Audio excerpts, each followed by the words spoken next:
Yo, working, rock and rolling. Hey guys, welcome along to Fine for People Live on the Facebook page and YouTube channel. So if you're tuning in, first of all, thanks for joining us. One, booyah. My name's Broncos, and this is Gilbert Garcia. Hola. He's still texting the parents and stuff like that as well, so that's okay.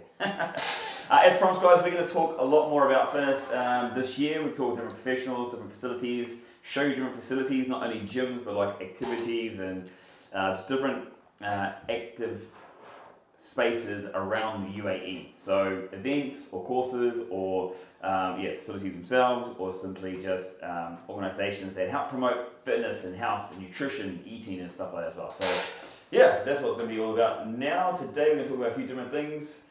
I've got a few things to go through, but anyway. I'll just let Gilbert introduce himself. You said it pretty much.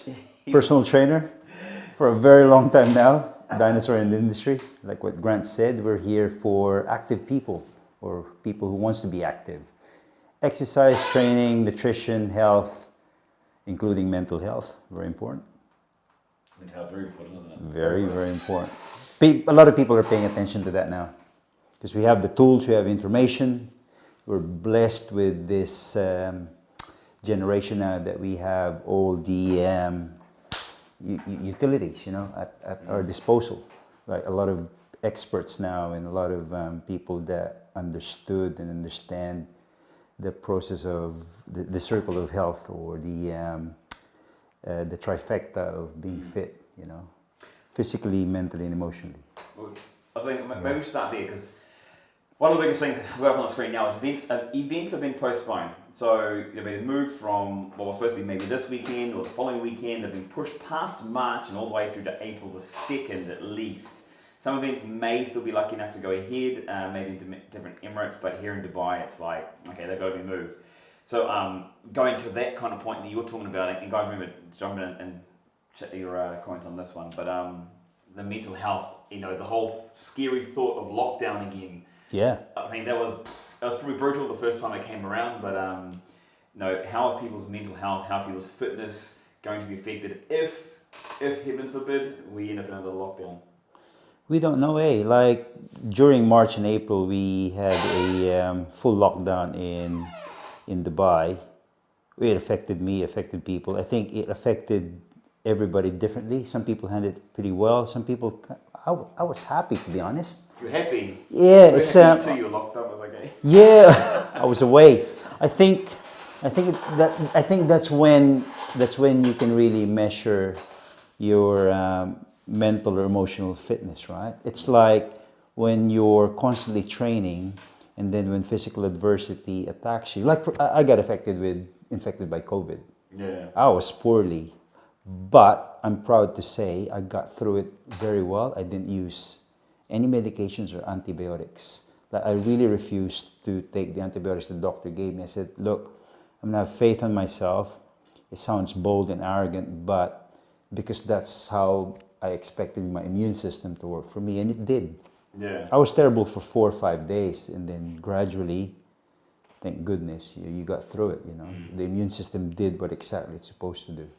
And I heard a lot of people that are invested in health and fitness that got it, but they were okay. Could you say could it be seen as being cocky, or because you are very healthy, obviously, and you look Well, healthy. I thought I was, You look healthy, you look the part. But I mean, like, there's a lot of people out there that say, like, they've got this perception that, I'm super fit, doesn't matter if I get COVID. And so they don't wear masks, they don't do certain things, they don't abide by protocols, facilities are seeing that at this moment as well. Well, there's a difference between being arrogant and cocky and not caring about other people's health. Hey, like when we were fortunate enough to open gyms, I was still wearing masks, and I would always ask permission to my clients if they're comfortable for me to remove it down. If they're not, and then I wouldn't. So yeah, but if you have faith and belief in yourself, I do respect that as well because it's kind of true. Yeah. Other people might perceive it as, oh, you're being careless and arrogant. Maybe at some point, but again, it's your perception, how you see it. Probably they're just comfortable, or I was just comfortable that, okay, I'm going to be all right anyway. and I want people to not dwell on fear. I think, because that's one of the element that, for me personally, I'm trying to tell people that I don't want to live in fear. Yes, there are protocols. The authorities only talk about how you're going to prevent yourself from getting sick or staying away, but they don't really talk about big time on how you can really fortify yourself as an individual, the importance of exercise, the importance of, and a lot of people realize that when you're training, when you go to the gym, you surround yourself with like-minded individuals, it kind of helps you both physically, mentally, and emotionally. Because when you're mentally distressed and emotionally down, it kind of lowers down your immunity as well. It affects you big time. Your body's in a crisis. Plus, you tend to eat like a little bad Yeah. nutrition, don't you, as well? Yeah, It's it like, leads to bad decision making. Yeah, yeah. It's like far out. I think that's the downside when we were all locked down, because you're bored, you're not doing your routine, so you're constantly on the fridge or you're constantly ordering. Yeah, I had a good time too. Yeah. Guys, check your thoughts and let us know that one there. It's a hard one. I mean, events. I mean, so there is a separate part of this, and the separate part of it in my mind is that when events, something you really enjoy, like people enjoy going to the gym, right? Yeah. So events being cancelled, I know a lot of people like Races, yeah. straight away, right? It's like, yeah, but of then course. the gym's taken away, so there's a big emotional factor. I think personally, I would say that we should be better equipped to handle if there's a second lockdown here. I mean, other places in the world have gone through it, but I mean, I'd like to think that. They're going through it just now, like in Europe or certain parts of the Netherlands, that like people are rebelling. Yeah. It's just a mismanage of perspective, I think. Like, for me anyway, I wish everybody or all government leaders followed what New Zealand did. Like, I've had this conversation, but in saying what you said, it's a little island, 4 million people. It's easier to lock down the. Is it easier to lock down the borders because there's just water around it, or is it there's just something in my head? Yeah, but they prevented people from coming, so spreading. It could have. It did not eradicate the virus, but it did not overwhelm them at the same time. Yeah. Like, it might have affected the economy big time, but it protected a lot of people. They're living a normal life. Nobody wears a mask when they're outside. People are back to school. They're back to their jobs. They can go out freely. It's the freedom. You know what I mean? That's now though, like other ones that are trying to catch. Oh, that's not saying like now it's like they were really. I think it wasn't so much. Maybe it's not so much then that it was an island. Maybe it's more the fact that they acted really quickly. Yep. I mean, at the time it was seen as very drastic and over the top. Yeah. But results speak for themselves, right? It worked. It's like, well, in that case, yeah. I think obviously the Prime Minister Jacinda, for me anyway, again, that's my opinion. I truly respect her leadership because she truly cared about the welfare and the well-being of all the New Zealanders. Yeah.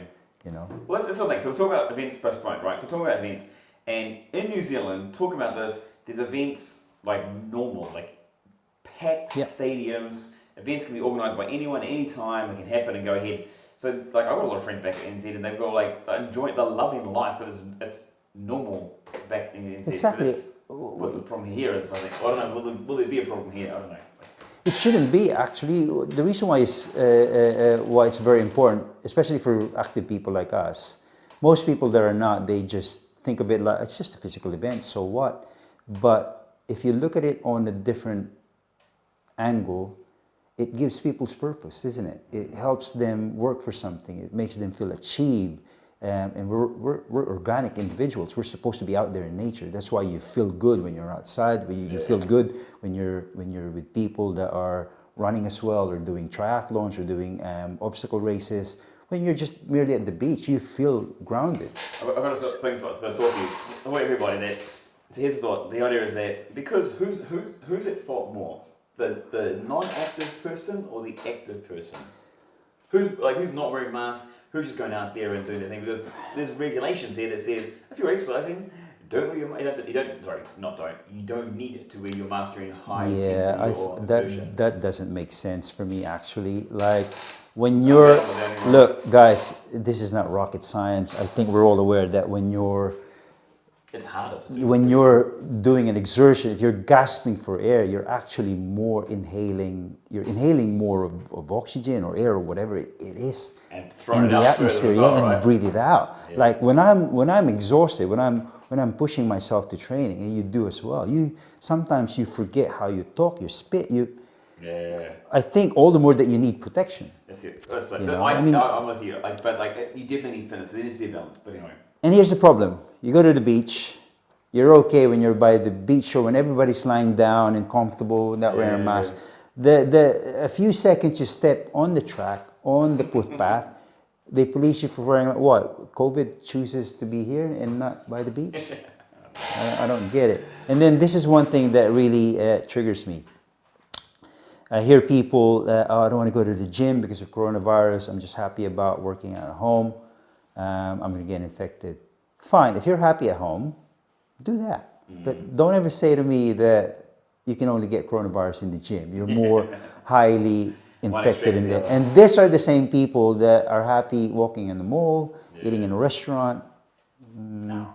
I don't think, Share your thoughts, guys. Check out the comments section. Let us know what's going on that side of things. Anyway, we're going to rock on from that one. This is a big one from the perspective that I don't remember if you guys remember her name. In fact, I've actually forgotten her name because it's not worth remembering as far as newsworthy. But it did bring up a good point. So there's a girl from the UK. She's flown out of the UK, shifted here, relocated here for a short period of time, I believe. the influencer you're talking The about. influencer, talk about the influencer, and so she got, she was interviewed by, I can't remember the station back in the UK. Obviously, I don't know a huge amount about it. It's nothing that really interests me, but people slagged her off, people criticised her, people really gave her a whole heavier time. Now, the bit I do understand is that one is the reporters at the time, or the hosts at the time of the show,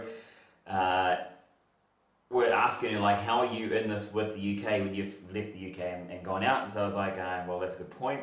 The influencer found it very important to be able to still motivate people, which I didn't quite understand, because you can still motivate people from the UK and by abiding what the regulations are.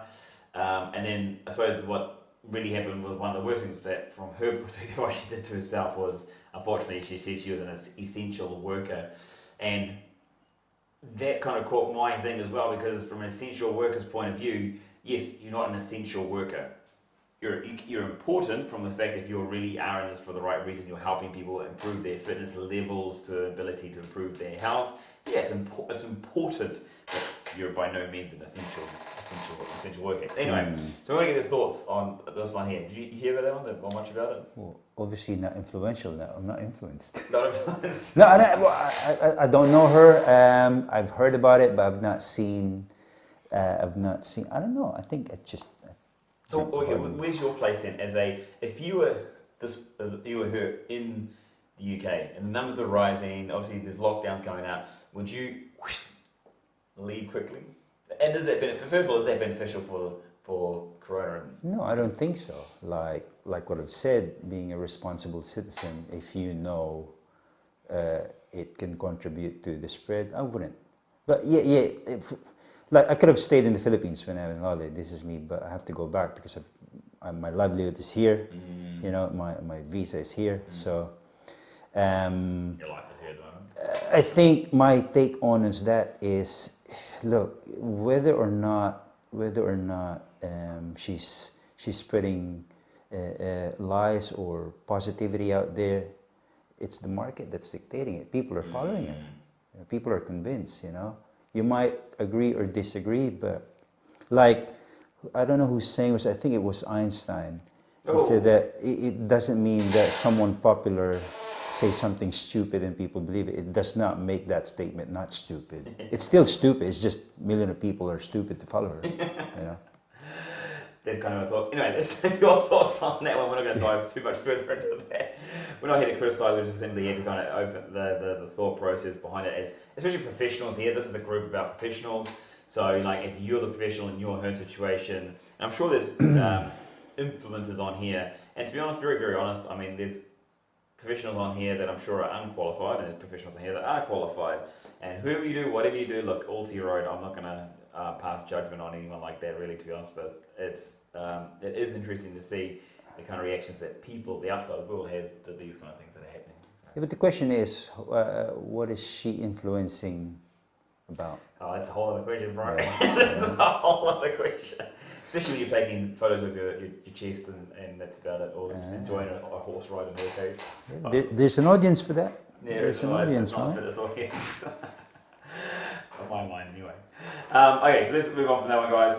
We're going to talk about the online explosion, and now it wasn't because of COVID, in my opinion. Simply was because COVID has simply showed us there's the abundance of online training and options and systems and all these different things that are out there as well. So there's been an explosion of more influential people. Now we're talking about social media, like actors, celebrities, people that are influenced in one industry have now changed to the fitness industry, more active in health. I think more to build the influences anyway. There's a massive online explosion. So what is your take on the online explosion? Is it beneficial? Is it always going to be here? Is it right? Is it wrong? Does it matter at all? That just gives people so many options. But for me, I'm an old-fashioned trainer. I like human interaction. I'm not saying online is not good. I think it's got its convenience. It's practical that people that doesn't it works for some people. It doesn't work. So interaction was a big thing you talk about, like human interaction. With technology developing as much as how close can you get, in your opinion, to human interaction via, well, in this case, Zoom or telecommunication type stuff? I think that's the closest it can get. But if you're getting a pre-package online, I don't think that's personal training at its best. Hence it's personal. You know the individual. I interact with you. If that's how I function anyway. Like if we're training face to face, I can troubleshoot. If your technique is wrong, I can correct that. Simple things like that. Those fundamentals. The simple key element that we attract each other's energy. I give you my energy, and you give mine to yours. Sounds dramatic, but the prepackaged ones, yes, it's convenient, especially for it originated when people are traveling a lot. When people just take their video workouts with them. But now, I wouldn't claim that I am being personal with you when I don't even know you. I've never known you as a person. You just fill up a form that tells me your data, and then you have a pre-prescribed exercises. Yeah. Here's the thought then. So we now, it's like this a lot of people take this view, and if you take this view, let us know what your thoughts are. But here's the other side of the story, the other side of the coin, is that because telecommunication now has opened up a whole new world, like as far as it's become again more in your face, it's more apparent because you got companies now, massive companies that have global conferences, meetings between themselves. They have big boardroom meetings, not only between internally within the company, but with other companies as well. And their relationships are built on this communication. And it's when you're talking about there's no personal interaction, business is built on personal reaction that you build it on connection with the people. Now, yes, you're not shaking their hand, yes, you're not with them at the time, but the technology is advancing so quickly and so much that I'm actually thinking, I used to be like, I used to think exactly the same, but now I'm thinking that actually now, you can deliver quite personalized training, especially with the better quality cameras that are coming out now. You can get multiple angles, you can get people to repeat stuff. I'm sure there's going to be holographic technology coming out in the next few years. I think within 2 or 3 years. Won't be surprised, yeah. If it's not already there, it's just going to be accessible to the public, right? And in reality, if you have a good quality Zoom call, a good example is you connect with your daughter all the time. You guys have a great relationship, right? But it's not the same. There you go. It's touching that though. It's different. I do get it. Don't get me wrong. I do appreciate the technology. I'm lucky that we have that now. Back in my days, pre-internet, my father used to travel, right? So we just write letters or voice tapes. That's it. We don't see each other. We don't feel each other. It's different. It affects you as an individual. When you mentioned that, yes, my daughter lives in New Zealand. I'm in Dubai. The time difference is big. we make it work because that's what's available. But I strongly don't recommend that for a lot of parents. You got to be there. Like for example, a few nights ago, I'm a very sympathetic individual. I like to touch. I like to feel. That's what makes me function as a human being. We see each other for a few days, we hug, and that means to me, it's more genuine. Okay, it's more genuine. Here's the other side of that argument then. With the online explosion of most things going online, it's cheaper for people. Yep. Right. It's convenient. It's convenient, but from the other side of it as well, right? Now, the client's perspective, the trainer's perspective, is that when you're one-to-one training, you've got a ceiling of X amount of people that you can see. Yep. Right. Yeah. Now, True. The online side of it allows that ceiling to just be blown away, and you can literally. It's exponential. Yeah. That's the upside. You can give massive information to a bigger audience. That's great. That's what I respect about other trainers, that they still have that. They still have that spectrum that yes, this is me, this is what drives my business, but at the same time, I'm still doing face-to-face because there's a market for both. Yeah. I tried it like during the lockdown. Obviously, it didn't work for my clients. It didn't work for me. Would I try it again? Yes, of course. I still need to earn a living, but what makes me a fulfilled, happy professional in the industry we're in is being able to interact and communicate and touch and troubleshoot and tweak during that moment on a cellular level. I'm going to stir the pot, guys. Again, what are your thoughts? Let us know your thoughts, because I'm going to stir the pot a little bit more. Where as far as I believe that you can have personalized services through online. Now I believe it. I didn't believe it before. I'll be very honest. I didn't. Right, but it's visible, doable. It's visible. You're there. You can talk to someone. You can't touch someone. And you're right. Yeah. The difference is there that you can't shake hands or just be a little more like here at this point. Be a little more one-to-one. But you can still talk the same talk. You still value. You can still show energy via the online. You can still get many people behind you as far as personalized. Because here's my question really is that we talk about giving the best service. Now everyone may talk about you can't deliver the same quality of training if you're not face to face. I used to think the same way. I'm starting to have a little change of heart about it because I know a lot of people that, well, tell me what is the best quality.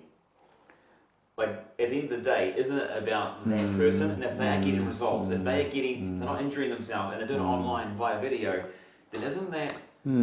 I'm not I'm not a good judge for what's best or not, isn't it? Like we just mentioned that earlier. Like what I've said, it's an option. There are people that are happy with it. Great. I've actually lost one client because she'd rather have online. That's fine. I'm not nothing against it, but for me, it makes me happy. Like, look, that's probably where my service ends, and she found a different pathway. What works for you? Like, I have elderly clients that it won't work for them. Like, I tried sending them even videos because on a personal level, we tried Zoom. It just doesn't make them happy. Again, that's what's your component as a human being, as an individual. Like Chris is very happy with his job. He loves his job. He feels fulfilled. But it's the element that makes him feel fulfilled was removed. Being able to travel, being individual. Yeah, it works. He got promoted. Exactly. The social we are social beings, whether you like it or not. I am, and I'm not gonna deny myself for that. I'm happier. I'm happy when I'm training at home. I'm happy when I'm interacting online, but I'm happier. Being with like-minded individuals. You make it work. Like what I say, you make it work. I don't dwell on the sadness like, oh, this is crap, this is shit. No, I don't. Because if I keep thinking of that, that's the energy I'm going to give in online. I do want to make it work. But I prefer this spectrum. You know what I mean? That's right. That's a personal preference. Yeah, right. It's like, would I say CrossFit is the best program? I don't think so. For most people that love CrossFit, it is. But I like doing, I also like yoga. I'm not saying that yoga is the only fitness pathway that you should be doing. No. I'm really curious about this one because what I see anyway, personally, what I see is the biggest argument What do you like? I mean, you're very good at tech. You made a lot of you made a lot of transition and pivoting when I'm now starting to become a believer of online. And just and even like now, I believe like we can connect not as best as we can. It'd be great to see everyone one day and have face to face. But I still believe you can do a lot of connection with people online. I think believe you do like here now. This is my argument with the whole online explosion of like this, whether it be recorded or live sessions, whether it be at home or whether it be in a studio or whatever it be, is that when people are arguing, and these are the die-hard old school people that are like, no, you have to have one-to-one, you can't deliver the same training, okay? That's always the argument. Yeah. That is the one thing I always hear. You cannot get the same quality, you cannot deliver and offer the same quality of training online as you can in person, and that's where I think people are closing themselves off in a way that yes, there's certain things you cannot do. 100% agree. Like the whole, I want to be able, it's great to be able to talk to my mum on Zoom, but it's nothing like being with her. 100% agree. Yeah. But when it comes to the service, you can still deliver a very good service and informative. Extremely high service, especially for the majority of people too, because the majority of people are. Look, let's be honest, the majority of people are there for either just to socialise, like to talk, just to like let their emotions out and say, great. The other side of it is too, like there's a very minute and a very niche amount of people that are there for a very, very specific reason, like a sports athlete or a track and field or something like that, or maybe for a wedding. A lot of people there are just generally there to maintain fitness, to generally stay healthy, to generally be able to run, be able to play with their kids, to lose a little bit of weight. It's all mostly very, very general. And when it comes to that argument, well then, surely if it's just about moving, it's just about staying active and healthy. Now I'm not like, wasn't this probably a year ago, but now I'm definitely like, well, you can definitely 100% deliver the same quality, if not better, because you're able to interact with someone more often. Yeah. There's more people now as far as being able to afford your services now often as well via the online space, and that's why I think that's why there's an explosion as far as like online training will go, and it's not going to go away. But that's just my thoughts. Anyway, whatever your thoughts are, guys, let us know. Chuck and what you got to add anything to that one? Good. Well, I'm not against them both. I'm agreeing on both spectrum, but what works for me might not work for someone. Yeah, totally. I would love to try it again. I'd like to try it, but it depends on the circumstance. But our circumstance now, yeah. This is a good. Sorry to interrupt this because this is a really good thing as far as like. So Gilbert never jumped on social media. Ever. Never. During the lockdown, Now. every day. Man, every day, all day. It's like, wow. It's like, well, the intention is because, okay. It's like you have a PT, but you don't, the whole social thing. I know. I've been there for a long time, but I don't really have a big following. But during the lockdown, I've made an effort to just put, probably because I had more time in the day, like, because I was just doing my own workout. So now I was filming myself, and to be truthfully honest, it just motivates people. I did not monetize the whole thing, but I got a few interest of clients, and then I had a few old members from classes that became interested because, oh wow, you're still doing it at that age, because I've been in the industry for so long. But again, I'm not big on technology. I'm trying to learn. I'm trying to change that attitude, because that's one thing, like what I've said, that's one thing I appreciated during the lockdown, when you're left with your own self-thought, how can I change other behaviors? How can I improve myself in terms of not just the physical element of doing training, but improving my education, my communication skills through online. That's what I appreciate. I think the dilemma is, the reason why we have arguments is because there are a lot of charlatans out there, or non-qualified or hardly experienced trainer. They claim that they're an influencer just because they look great, but it doesn't mean they really mean what we do. Do we want to go down that rabbit hole? Man, deeper than a clown's pocket. Yeah, why not? I mean, but it's exponential. I mean, great. I mean, I appreciate the technology. I appreciate the generation we're in now. We're lucky, I suppose, but I think it confuses people. There's so many options, you don't know how to filter or who to follow, 100%. You know, it's your judgment. The old guys, it's half an hour up. Look, Is it ready? Wow. Yeah. So chuck your thoughts, feelings, and those ones there. The online explosion, goods, the bads. We're talking about social media influencing. Just the kind of thing. Your thoughts on like, would you have left the UK? Would you have stayed here? What would you have done? Coming up to your side of things. And of course, the other third one, events being postponed and kind of the impact on our mental health and stuff like that. Are we prepared for the next lockdown? Are we not? Just let us know. Check us your comments in the comment section down below. Anything you want to talk about particular, let us know as well via those comments. We're going to do this daily. We're going to check and throw this around to different professionals, different spaces and places. That's how we're going to be doing it. So thanks for joining us today, guys. Cheers, Brian. We can first time. You can't shake hands. It's the way to do it. Yeah. Take it easy. We'll see you on the outside, isn't it? We're actually in different rooms, right? Different rooms. Yeah. There's 2 cameras there. See you guys.